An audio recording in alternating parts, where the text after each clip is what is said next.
it is we don't suck, and it is we don't love. It in the be like highway. But you can't lock up the truth. Where is this freedom you speak of? Where is this democracy you speak of? And if it does exist, who does it exist for?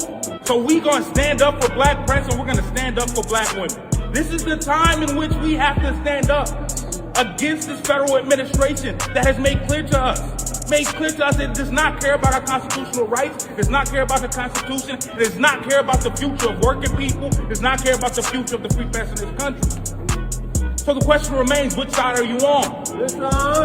The question remains, how far will you go to protect the freedoms that you have been gifted, that my ancestors died for in this country? If it starts with Georgia, next is you. If it starts with Don Lemon, next is you. Our freedoms are not inherent. They were fought for. Blood spilled on this ground for our freedoms. So if we allow this to happen, who are we as a people? Who are we as a country? To give voice to the voiceless is the work of Georgia Fort. And until they're freed, this group of people and thousands more who you'll see later will be standing on the front line. Release Georgia Fort. You heard that there. You heard that there, people. Release Georgia Ford. Release Don Lemon. It doesn't matter whether I disagree on a lot of things or agree on a lot of things with those journalists. They were arrested for doing journalism. And as a Black, young, aspiring journalist and activist, podcaster, I take this very, very personal and see this as a threat, not only to freedom of speech, but to being a Black man who has done everything he can to speak the truth, sacrifice, fired, everything, everything I can. Ostracized, attacked by other activists. Thank God that's over with. Ladies and gentlemen, my name is Jamar Jabari. War with Iran is pending. We're going to talk about that. We're going to talk about what's happening with the general strike. The general strike that is happening today. And by the time you hear this, you must be coming home after a day of action. Thank you for checking it out. My name is Jamar Jabari. We're going to have Alex Suarez on as well, too. And I think it's time that we talk about what side are you on? So I want to play that video first. What side are you on? Are you on the side of the oppressor that wants to beef and fight with Iran, Venezuela, all Black and brown nations, and steal their resources for profit while pretending to care about morals,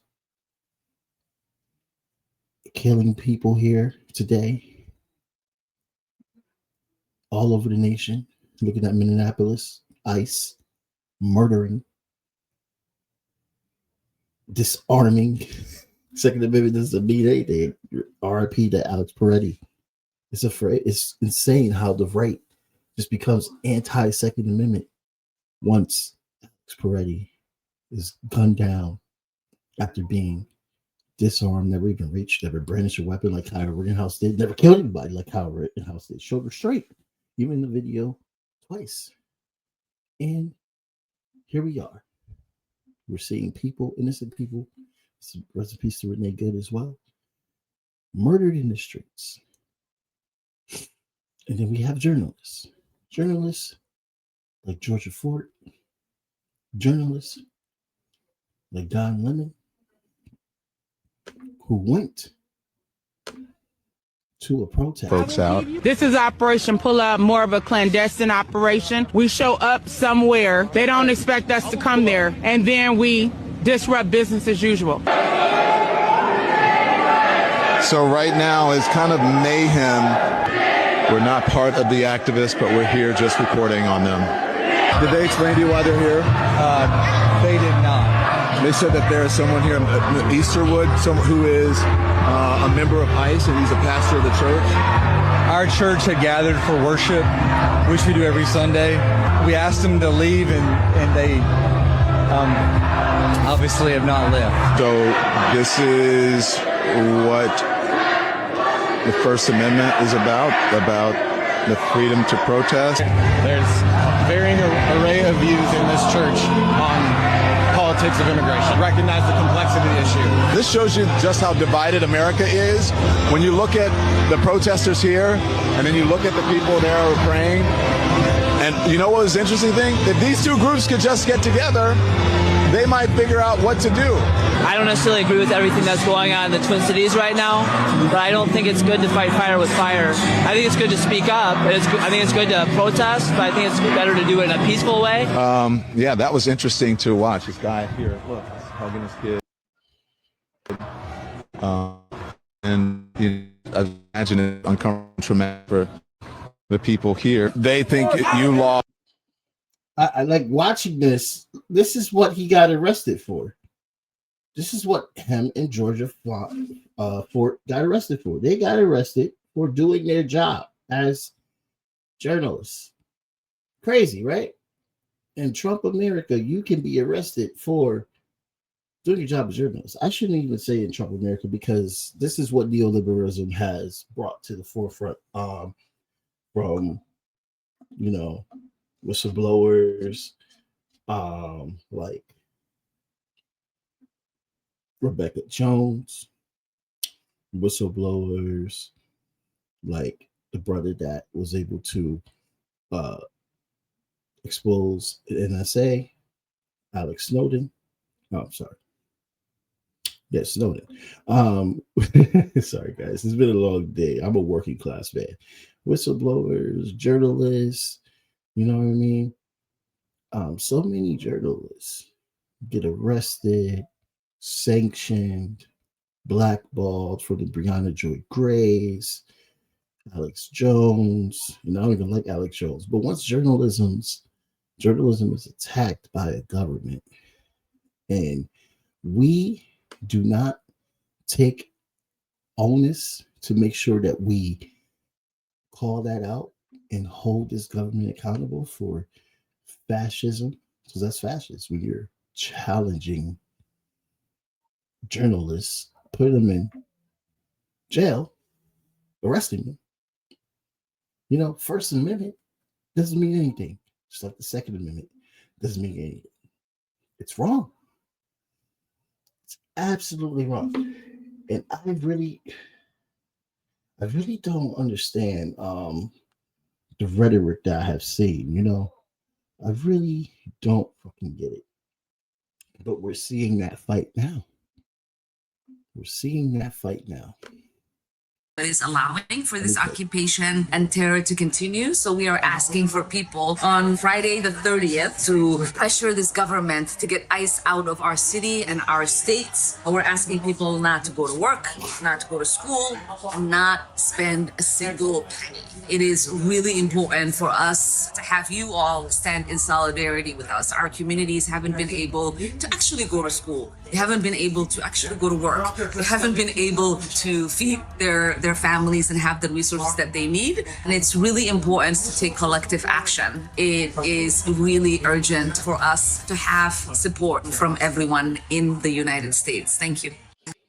So yeah, that was Ilhan Omar. Welcome back to the show, Alex Suarez. Good to see you, brother. You look good. Thank you. Got a haircut recently. Yeah, I heard just in case that the liquid substance that was thrown at her by that fascist coward in Minnesota was apple vinegar. So it wasn't anything that was deadly, but they weren't sure what it was yet. But she acted very bravely, like even not knowing what it was yet. Not only did she almost punch the guy, and he's twice her size, the security had to get between them, but she insisted on continuing the speech without even knowing what the substance of the liquid that was put on her was. So that definitely showed some integrity. And literally within an hour of that event, Trump, who's obsessed with her, was giving a speech against her. That's part of the reason why he's targeting the Somalis there because she's a Somali American from that same area, and definitely has instigated with his hate speech acts like this fascist who was trying to attack her. Yeah. And she's supporting the general strike, which is the largest general strike in the first 80 years. Yeah, there's some officials that are only calling for a local strike or a strike for one day or like every Friday, but she's calling for a full-on general strike. So definitely, the politicians that call for a general strike, I take more seriously.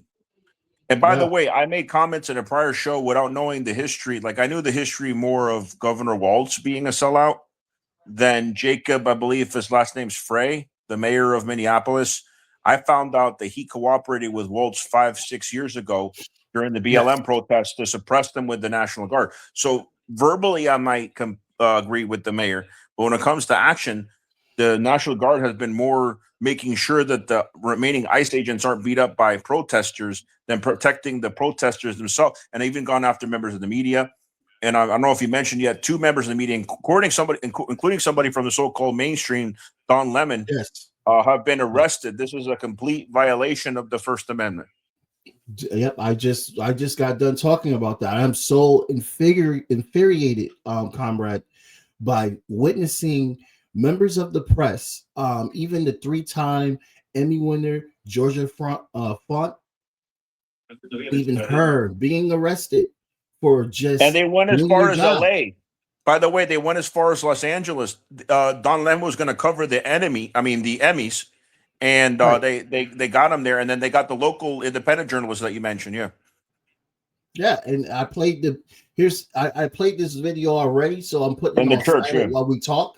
But this is what they got arrested for interviewing people and embedding themselves in the protest, which is a thing that journalists do. They embed themselves in when we were in Iraq. Who are the right wing to complain of a protest in a so-called sacred space when they don't know what sacrilege is?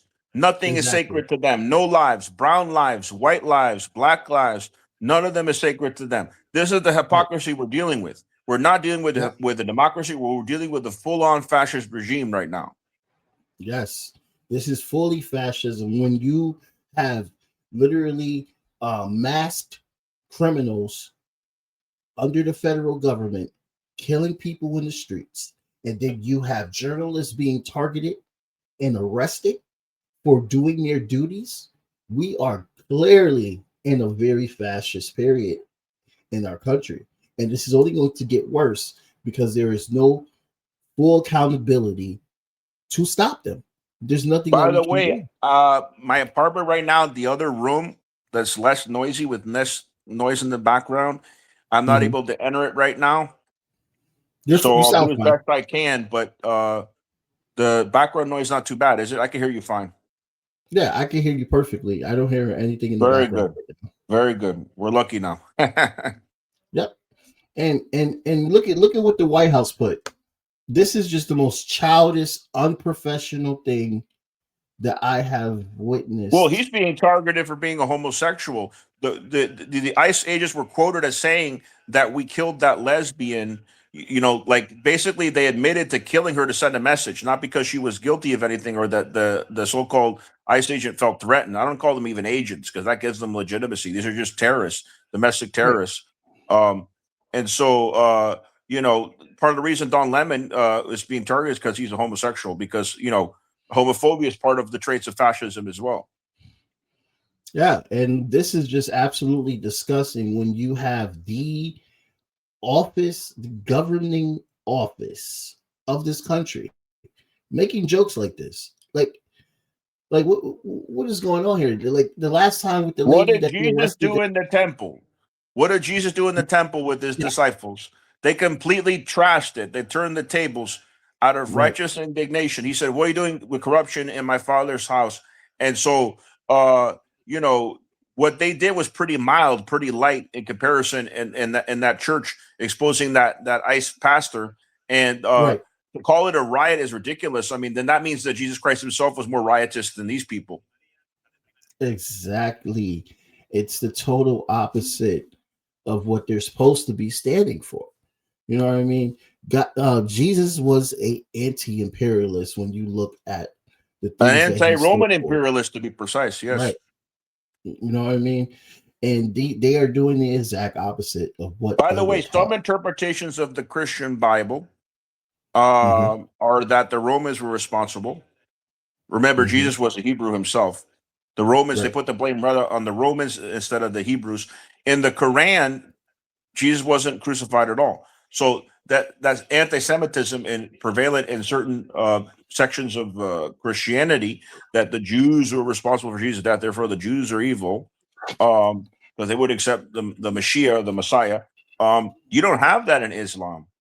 I brought that up the other day on Twitter that, if you look at the Quran and their reference to Jesus, it's less anti-Semitic than the Christian Bible. And historically, Muslims and Jews got along very well, and they were united against the Crusaders. That's part of the reason why the Crusaders were defeated, because they had a great leader in Saladin, and also Hmm. because they were united. Don't get me started on that, right? When I start going off on tangents on the Crusades. If we had Chris Richards on, man, we go for hours on the Oh yeah, Crusades. yeah, When we y'all go start for talking hours. about Richard the Lionheart, Barbarossa, parallels Right. to the Nazi invasion of Russia, of the Soviet Union, the Operation Mhm. Barbarossa, the Red Beard. We go on for hours about that. Yeah, man. And and what we understand with this Zionism, this correlation with Judeo Christianity, they make it sound like it has always been a coalition between the two, and it's a lie. But just like how Zionism you is just talked is about, an evangelical phenomenon.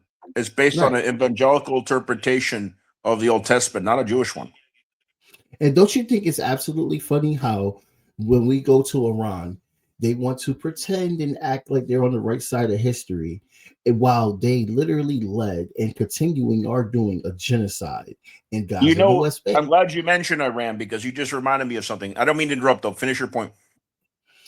Yeah, well, that was my point. They got these fabricated numbers of what's going on with the deaths in Iran, Yes. leaving out the fact that the sanctions are the leading cause of why they're suffering in Iran, and also leading and gloating about how Mossad is embedded within the discomfort, and they are actually sniping and killing people, and there's bodies on both sides. But they say it's 30,000, which is inaccurate because we have saw online of people that saw their faces on the news, and they're like, "Hey, I'm still alive." That's Yeah, not I saw me. that. That happened at least twice. Yeah, Right. there was at least two different Israelis that were on video saying, because the Israelis are paying attention to what was going on in Iran. They're like, "Wait a minute, I'm here, I'm alive." Like, they're just randomly picking Israeli citizens and saying that they were somehow in Iran. These weren't even Persian Israelis. They look like white Ashkenazi Jews. They didn't look like brown skinned Jews, and saying that they were killed there. Um, Another point I wanted to make: there is a Instagram progressive, not a socialist. I can't think of her. She's pretty famous. I can't think of her last name. Her name's Monty. Red hair. Hmm. I think we played one of her videos once, because she makes good points here or there, but she's not Hmm. very well aware of imperialism or foreign policy. She's definitely not a socialist. You remember who I'm talking about? Yes. So she's recently made statements not only against Maduro, this is post kidnapping, but also against the Iranian government. And so the other day I Instagrammed her. I don't think she's on Twitter, because she doesn't like Elon, nor do I, but I still take on the right on Twitter, on X, on so-called X once in a while, right? The name that Elon gave the network. But I Instagrammed her, made an Instagram comment and said, "Why is it every single time there's a brown skinned government against the empire, you're critical of them?" Like, she's saying, "Oh, the EU says such and such." Like, she's so Eurocentric. Like, Right. everything for Yeah. her comes from Europe. But when Yep. it comes to an anti-imperialist Iranian or a Hmm. socialist Venezuelan, she's going to condemn them as a regime, as a dictatorship. This is the limitations of progressives, which is not to say all progressives are like her, but they tend to, cite Iceland or Ireland, and they're pretty good in progressive governments, but they still go along with imperialism. The EU still has several NATO bases. And also, what's not in the narrative is that 80% of the Greenlanders are brown skinned indigenous people. Hmm. They keep talking about as if Greenland is a white country controlled by the Danes. And by the way, the recent referendum to remain under Danish control was as a result of U.S. foreign policy. If it wasn't for the pressure and the threats from Trump that backfired, right? Blowback is the military term. Right. Once again, U.S. foreign policy blowback because it pressured the people into voting for the Danes to protect them, who have a more powerful military than the Greenlander military itself. So it's up to the people of Greenland whether they want to be under Danish control. And Trump doing this is weakening NATO, which is a good thing. But at the same time, people like Monte, their perspective is let's defend the EU. I'm against the EU, at least as it currently is, because it's complicit in imperialism. It was complicit in the invasion of Libya. And this was not that far back in history. They're still suffering the consequences of it. So we shouldn't forget this. Yeah. And one good thing about understanding Iran, they are now back into the news because there is the USS Lincoln warship that is now out there in the Gulf. And I Gulf believe states, that ship was off the coast of Venezuela initially, no? Yeah, the same ship. So now Gulf states are very pissed off. Here we have Saudi Arabia official who literally said when our refinery was attacked, we asked the U.S. for help, but they stayed silent. Now, as we try to make peace with Iran and reduce tensions, America is deliberately sabotaging the process. They want war. The U.S. is a war empire. It cannot survive without conflict. Isn't that something that we as socialists have been saying? The most important critique of U.S. imperialism. So I was in D.C. in January of 2020. I literally got there within like 1 or 2 days of the assassination of Soleimani. And the country thought we were going to be at war. And I was there for a film project, but it happened to be at that time. And there was a lot of tension. But the number one reason why Soleimani was killed, a lot of people forget this. I call it selective amnesia. It was only 6 years ago. The number one reason why he was killed is because he was on a peace mission that day in Baghdad to help facilitate a peace deal between the Saudis and the Iranians. And so what ended up happening is the Chinese took over that role after Soleimani's assassination. But the West was so desperate to maintain that division, the Sunni-Shia divide and whatnot, to control them, divide and conquer, as Julius Caesar phrase was coined, that they killed him because he was fighting for peace. And this was right after he defeated ISIS. Soleimani was, and even the Russians say this, was a decisive factor in the elimination of ISIS, which of course was started by Mossad, MI5, and the CIA to be used against Assad. It's no coincidence that the former head of ISIS, and also Al-Qaeda at one time in Syria and Iraq, is now the president. He changed his name a couple of times, but is now the so-called, I call him dictator, the so-called president of Syria, Jilani. So people shouldn't forget that. Just because Jilani changed his name and puts on a suit and tie, you shouldn't forget that he was an Islamist, an Islamo-fascist with Western backing. Yep, and I found this clip from an Iranian who tells you exactly what Iran means to her, getting rid of all the noise.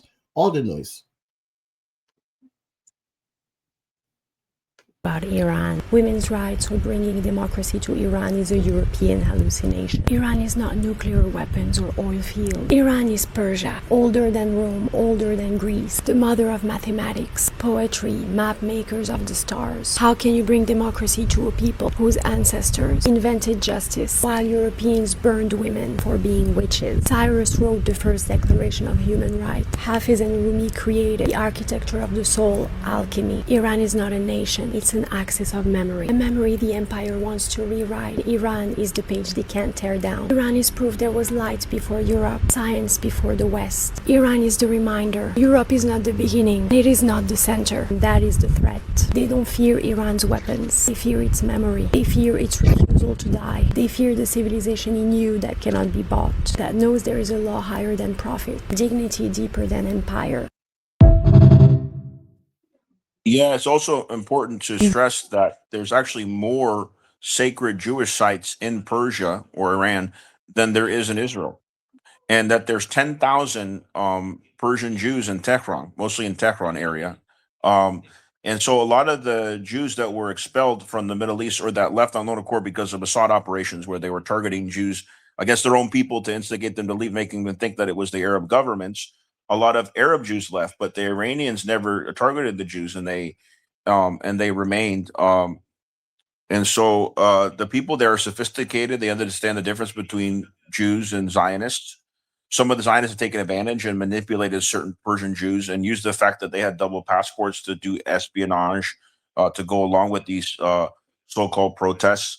And whatever your misgivings with the Iranian government, I don't see the Iranian government rounding up 6-month-olds, 2-year-olds, 5-year-olds, and putting them in a concentration camp in Texas and refusing to release them despite of the public outcry. As a matter of fact, what I see in Iran is when the people protested how women dress, they actually reformed the law and have given more rights to women now. And that's an internal Iranian matter.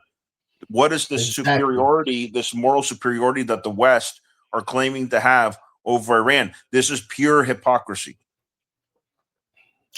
Yeah, man. I mean, we had a 5-year-old kid named Liam who is now in the detention center with his father. And before that, they said it was 4 other kids.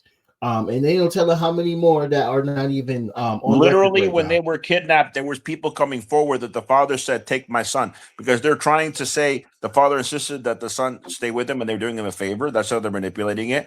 That's not true. The father knew he was going to go into a freaking dungeon. He knew what was going on. There were people there that were family friends that offered to take the child. They insisted on kidnapping the child as well because they don't see them as human beings. They see them the same as the Nazis saw the Jews. It's a complete dehumanization. And even their allies, the white allies, somebody who was a nurse, a military veteran, somebody who was a mother of 3, a poet, these lives are being wiped out. And it's also important to remember the lives. I believe it was 4 or 5 Latinos that died from negligence or maltreatment in the so-called detention center, which are really concentration camps. And actually, if you look here in Florida, Alligator Alcatraz was supposed to be closed down already. I believe a federal judge ordered that a few months ago. It's still open somehow. You've had as high figures as 1.2 thousand people unaccounted for. And there's been stories of mass graves, of incineration, of bodies being sent to the ocean. Who knows where these bodies are? It could have to take a revolution to find out that way more people have died than we actually know. And then we're going to have to need a second Nuremberg trial. There's even people that have been going around with signs saying Nuremberg trial 2.0. And I agree with that.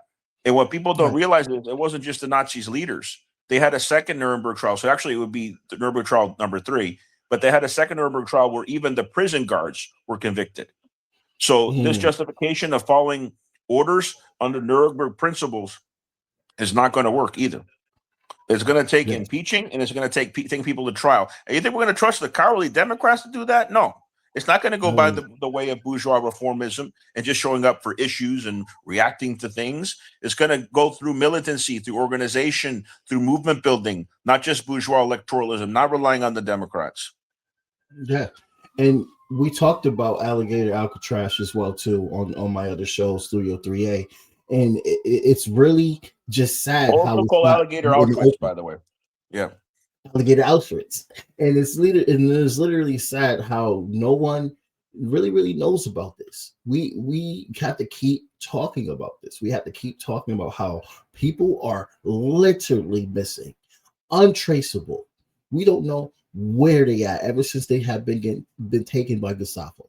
My theory is they had a hurricane there where they were supposed to close down. Right. And they didn't actually close down, and a bunch of them died. And then the remaining ones, to prevent witnesses, they killed them. There's been witnesses of the strangulation of the Cuban that was killed in one of the concentration camps that were deported right after to cover it up. But they figured we can't deport these people. Let's just kill them off. That's probably what happened, because they would have been found already. It's been months. Right. And that's what fascists do. Look at all the mass graves in Argentina and all those fascist regimes backed by the United States. They kill off people that they don't see as human. This is a fundamental of fascism. Recent in our history, not just in Europe and Latin America. So I would not be surprised if they were all taken out. Yep. And that's very, very unfortunate. I think when we look at the hypocrisy on this so strong in this era today, when people are being told on the media to focus on this, that, Iran, Venezuela, you notice that it's not as strong as it was during Biden's election, during Biden's term. We're noticing that people are starting to notice more the contradictions. It's like, you want me to focus on that while you got masked assholes all in the street, killing people, disappearing people, taking children. You may have not noticed this because you're in New England that's heavily blue, where ICE tends to be more aggressive, and where you have mayors and governors that are Democrats but that are cowards because they're not taking the National Guard to defend the people like they're supposed to. We have so many cowards here. And so, yeah, they talk big, but they act small, right? The Democrats, Literally. most of them. But leadership, I'll put it that way. But in red states, like here in Florida, ICE is pretty mild. I'm not saying they're not rounding people up, they're not killing people. But what I'm saying is, if you're brown, they might assume you're a right-wing Cuban, you're a Trump supporter. And, you tell them in perfect English, I'm a U.S. citizen. They won't look at your papers. They won't care because we're in a red state, because there's an agreement with DeSantis and Trump that they're not going to scare off tourists and stuff. What they're trying to do in the blue states, in Minneapolis especially, is ruin the economy. And they are. There's a lot of people that won't do tourism there anymore. A lot of people that are scared to go out and work. It's a domestic terrorism. And are the Democrats good at articulating that? Yes. But at the same time, they're not acting on it. They're not using their power.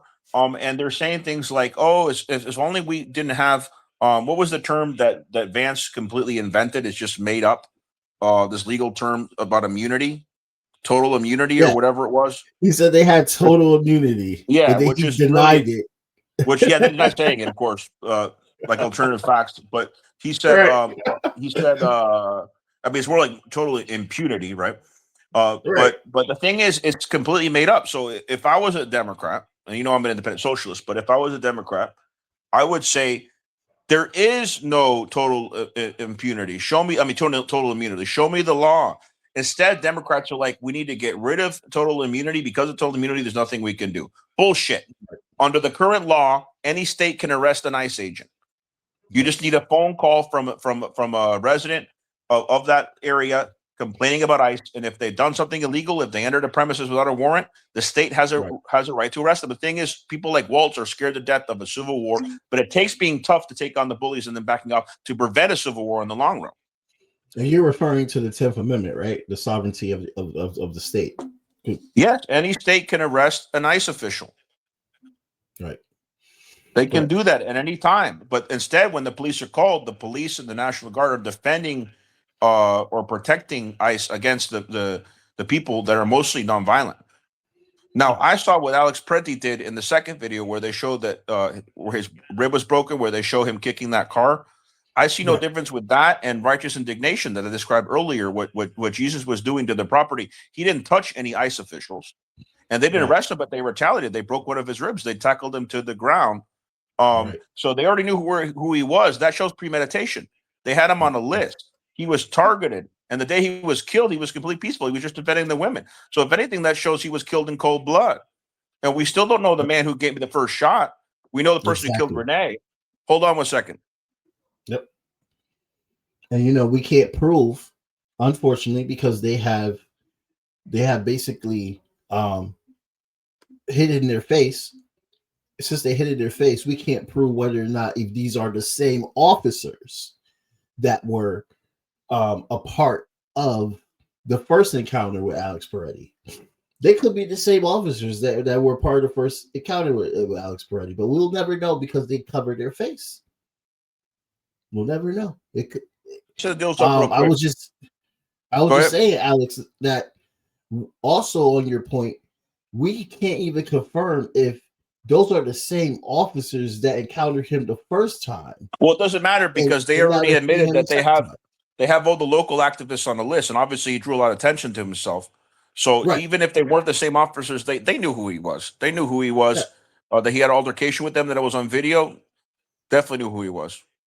And I believe in the Second Amendment as well too. Just like he never drew his arm in either situation. He used his feet to kick a car at a protest. And these ICE agents have insurance. They have the state pay for their rental cars and all that. So that damage was like a joke. Literally. Literally. And they try to use that video to make it seem like that he's just an aggressive person, but it literally meant nothing. It does not Well, this change was after the fact that Renee he was executed killed. him. It was out of outrage over the death of Renee. I don't know if they knew each other, but they were both local. Minneapolis is not that big. I've been there. I was there during Standing Rock on my way to North It's a Dakota. small city. But yeah, I mean, I don't know if they knew each other, but this was just after they killed a woman, after they were persecuting all these people, and the tensions were building up. I can understand why some people lashed out, and I think that's righteous indignation. That was justifiable anger at the corruption of ICE and the injustice that they've been causing there. Exactly. Totally justifiable anger. And the fact that they are trying to use that anger that is, by the way, he's a veteran. He knows how to fight. He's a veteran. Yeah. He was trained how to fight. When he was taken on physically by ICE, he didn't touch them. He only kicked the vehicle. That's just property. Yep. And he was a VA ICU nurse. And Yep. I saw that a lot of veterans that were treated by him spoke out.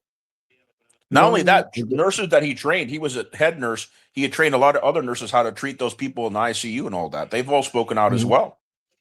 And, it's very dangerous for them to speak out, but they have so much respect for him and the human being that he was that they've been coming out, out of indignation as well with the defamation from Trump to dare to call him a domestic terrorist as well. Yeah. Yeah. And it's so funny how they just use that conveniently when these people are not even buried yet. That's the Israeli method. The ICE was trained by Mossad. There's no coincidence there. No. They're copying the Israelis, and now it's an internal imperialism against their own people. And if they can do it against a white man, black and brown, forget about it. But like I said, here in Florida, a lot of red states, they're not as bad. Why? Is it coincidence? No, they're intentionally targeting blue. Does that mean the Democrats are saying, no, they're cowardly. They need to fight back. What we need is a united front of all forces against this fascism. Yep. And that's what makes Minneapolis the target. It's the target because George Floyd. And I feel that the right wing were pissed and they felt like they failed after George Floyd. They felt like they were losing the people that they were gaining after George Floyd. And the Democrats hyped it up with George Floyd. Even though they didn't do the right thing, they never gave us the Breathe Act or anything. Well, remember, it first came out that he was died from drugs until that autopsy and that footage came out. Like, if we didn't have people filming it, it would have been covered up. Like, there's so many other George Floyds that we don't know about. Right. And the video showed whether or not he had drugs in the system, he would have died. I challenged somebody once. They said, oh, no, he died from the drugs. It's like, okay, will you let somebody stand on your throat for as long as his? Will you willing to make a demonstration? Oh, no, I'm not. Yeah, because they know they're lying. They know they're full of shit. Right. And this is so, God, the only way we get out of this is expanding the general strike. And by the way, Cuba had a general strike against Batista at the same time that Fidel was fighting as a guerrilla in the Sierra. And Fidel supported the general strike. So a lot of people are like, it's either general strike or militant resistance. No, it can be both. Yeah. If you look at history, both have worked pretty well. Even there was boycotts and strikes in the Soviet Union. Well, before the Soviet Union existed, prior to the October Revolution, there was Bolshevik that took part in nonviolent struggle as well. So I think both could work. And what a lot of people don't realize about Malcolm and Martin Luther King is that Malcolm made King more effective, and he told him so. He knew it. When he went and visited King when he was in jail, he told him, he said, what I'm doing is making your nonviolence more effective. So by then they were reconciled. He was no longer part of the Nation of Islam, which was very anti-MLK, anti-civil rights. And after Malcolm died, Martin Luther King became more radical in the good sense of the word, went into human rights, went beyond all that. But he was saying they're going to listen to your nonviolence when they know the alternative is me, the militant alternative. So one worked with the other, and there was nothing new. It's no coincidence that Martin Luther King liked Gandhi, because the Hindus tended to practice nonviolence. That was part of their religion. But the Muslim Indians were militant, and they were resisting the British at the same time when they were working together. And Gandhi himself had said that nonviolence will never work if you don't have a cooperating media.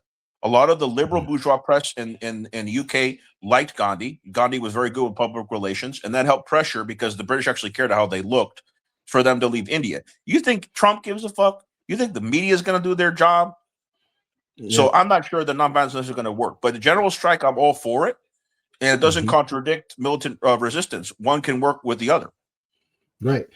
And it's I think also like the media is very, very afraid. The mainstream media, they are afraid.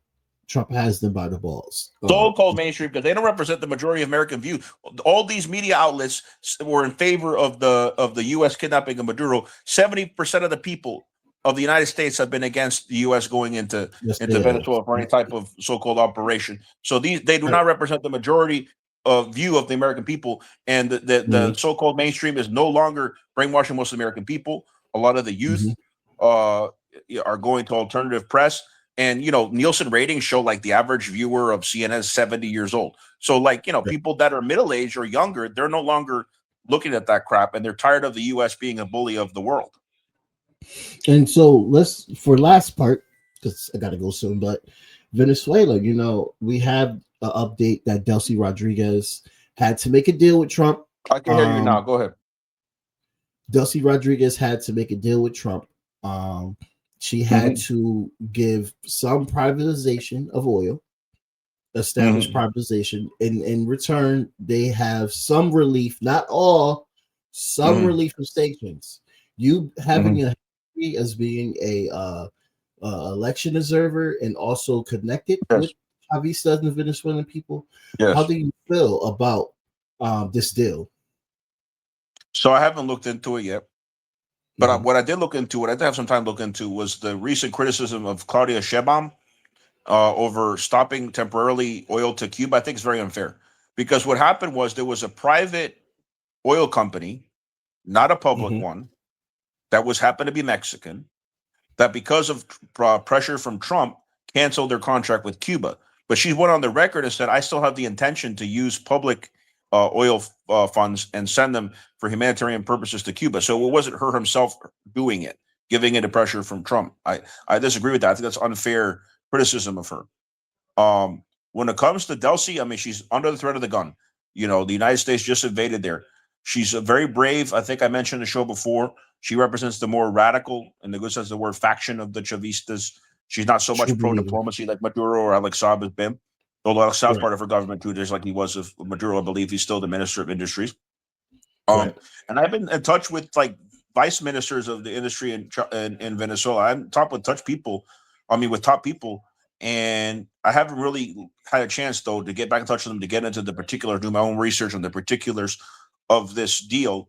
But what I can tell you, she's under the gun, and I think she's advocating for the release of Maduro and his wife, Celia Flores, because all the time on Instagram, I see videos of Nico Maduro, the son of Nicolas Maduro, alongside Delcy.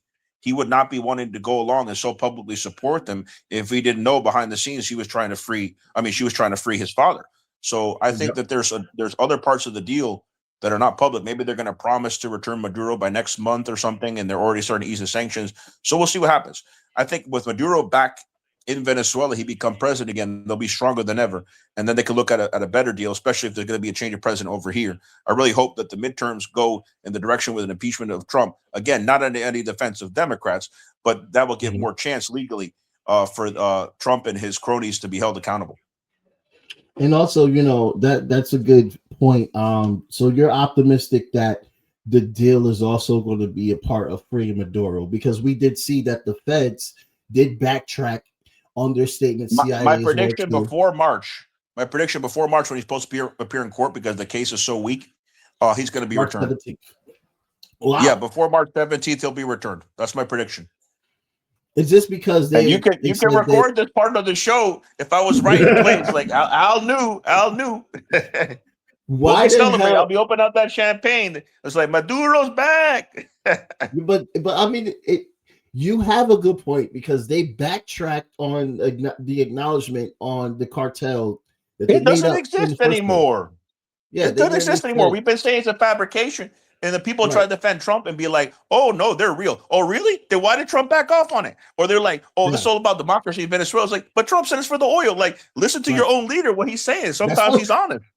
So it's like you're not going to listen to Trump then, right? Like, this is the contradiction. Like, you have no leg to stand on. How are you going to defend this shit, It's that's and like Alex, like that's what really pissed me off. Like when I started re-listening to what he has said this past year about Venezuela, and when you listen to his speeches, he doesn't say anything about democracy or anything about No, he used to what say Venezuelan people fentanyl. are going He used through. to say fentanyl, and then he found Yeah, out his ignorance ass that there is no fentanyl in Venezuela, and there's right, barely any coke either. But so he's right, embellishing the coke thing, and I mean, right. do you know that Trump's son was caught using cocaine? Not just Biden's son.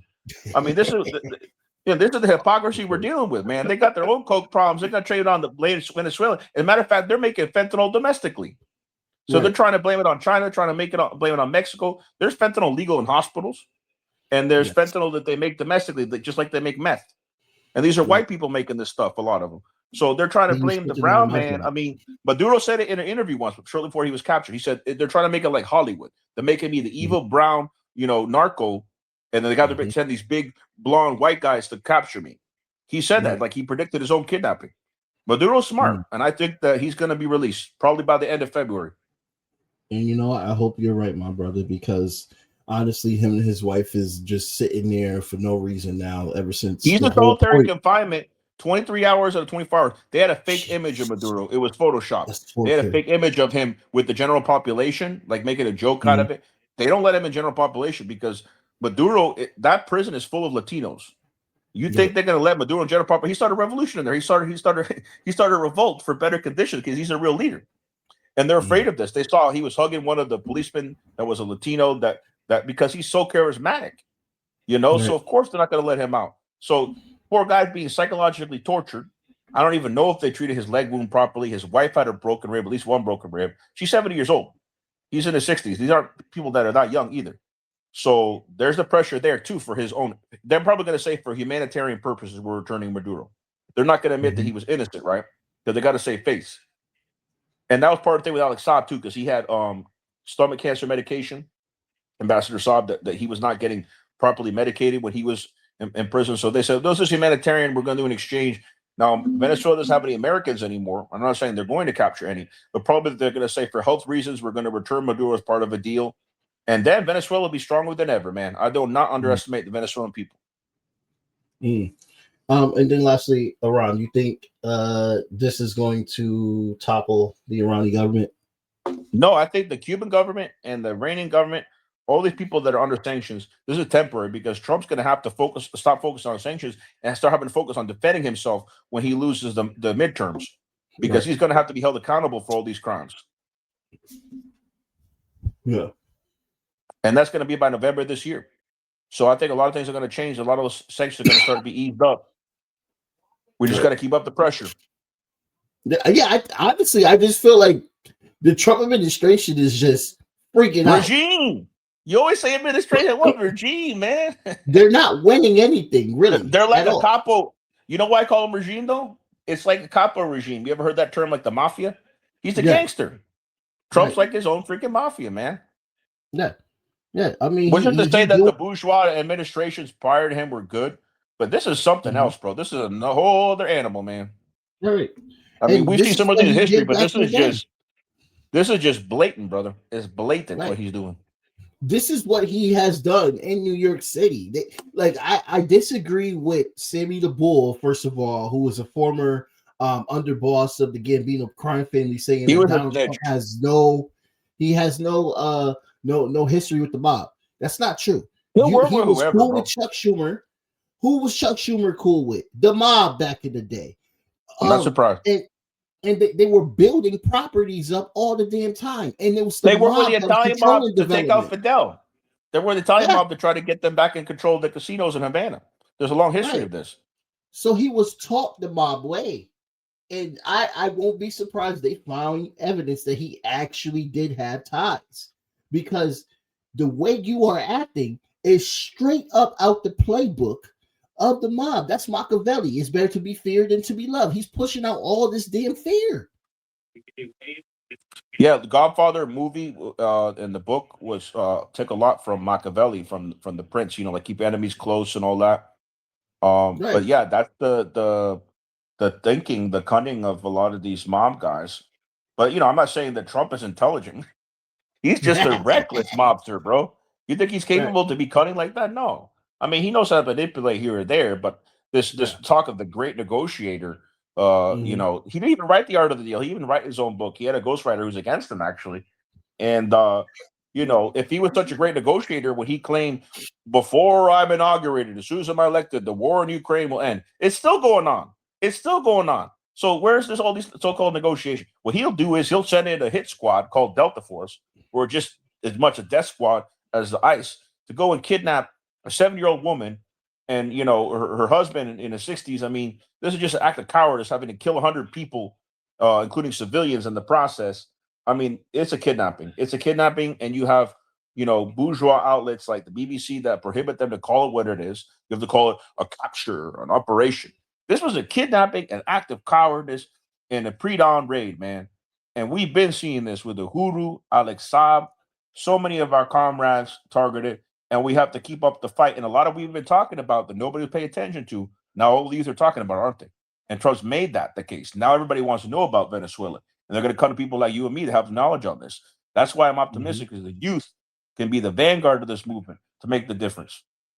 Yeah. My organizers, my fellow organizers here in Connecticut, just completed a 3-part series out of 3 weeks of Venezuela, and they had a full house. They had a full house attending it. By the way, is this live? Class. We are not live right now, no. Oh, okay. I don't think we'll have to edit anything now. I think we did pretty good, man. We've been talking about 50 minutes. I appreciate you having me on. Yeah. This is going to drop within 40 minutes to an hour. Okay. I'll let people know. I'll let people know on my Twitter then that this evening this is going to come out. This is going to be great. Yep. Make sure you sign up to Upscroll, everybody. Leave TikTok. Everybody leave TikTok. TikTok's owned by the Zionists now. Yo. Go to Upscroll. Go to Upscroll and isn't that started by a Palestinian Australian? I think he has some family died in Gaza, right? Yes, I heard about that. Palestinian that owns Upscroll. So that's where we're going. We're going to man. You lost some weight, man. You lost some weight the last time I saw you. I did? Oh, thank you. Probably like 5 or 6 pounds. I just hope when you lost, I don't gain. Because I get a haircut so I can look thinner, but now this year we're all going to get skinnier together, bro. This is the comrades. But my resolution can't be diet. My resolution is revolution. Or maybe I'll have more than one resolution. I don't know. Mi resolución es revolución. It's everybody out there. But now you got actors saying radical things, just as radical as me. Famous people in Hollywood, because they're pissed off about this ICE thing. They're killing white people now. I mean, you had DiCaprio, Benicio, all these people. They're saying like their role in one battle after another. Now it's like the real thing. They want to help immigrants like they did in the movie. So if anything, these acts of injustice are radicalizing people in the good sense of the word, making them radical thinkers, look at the root cause of all these social issues. And so ultimately, I'm optimistic. I'm sad, of course, to see these injustices done, people that I admire, but I think that we're going to pull through. Yeah, man. Well, Alex, I'll see you later, man.